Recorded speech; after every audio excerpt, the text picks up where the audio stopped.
Within a week, the world witnessed two disastrous earthquakes in Japan and Ecuador, sparking the question here in Los Angeles, are we ready for the next big quake? Well, according to expert and retrofit contractor Joseph Goldberger, roughly 14,000 apartments could easily crumble.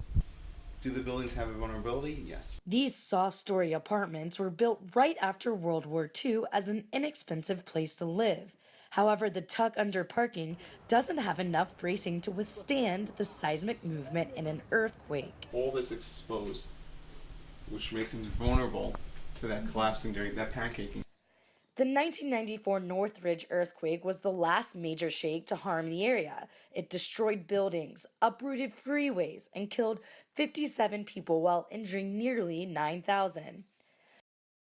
I remember that earthquake. I remember being at my parents' house and nothing really fell out of our cabinets, of our kitchen, nothing. Our neighbors, their entire kitchen was on the floor. Everything fell off from every one of their shelves. But it's taken more than 2 decades to get these apartments fixed. This is partly because there are conflicting opinions on whether retrofitting these apartments is necessary. Not all buildings that were soft-story buildings in the Northridge earthquake fell down. So earthquakes are random and they're, who knows what's going to happen. To say that your property did well in the past is a guarantee or assurance that in the future, if there's a sizable earthquake, is probably a very irresponsible thing to say.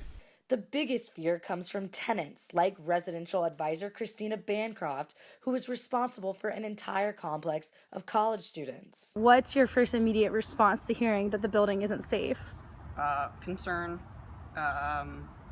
It just makes me wonder if, the guidelines that we're telling people are as accurate as they should be, because I want to make sure that the residents know exactly what to do in the event of an earthquake. Apartment complexes like the one behind me will have 2 years to get their building fixed, which could cost $60,000 to $130,000. The question is, where is that money going to come from? Our biggest concern is how people are going to pay for it. Originally, the government paid for all of it, but due to a bill passed in early January, the funding is now being split 50-50, even though it's a safety hazard for these property owners. We're talking about people's lives here. The bottom line is either somebody pays the bill or their apartment could look like this. For Annenberg Media, I'm Caroline Deisley.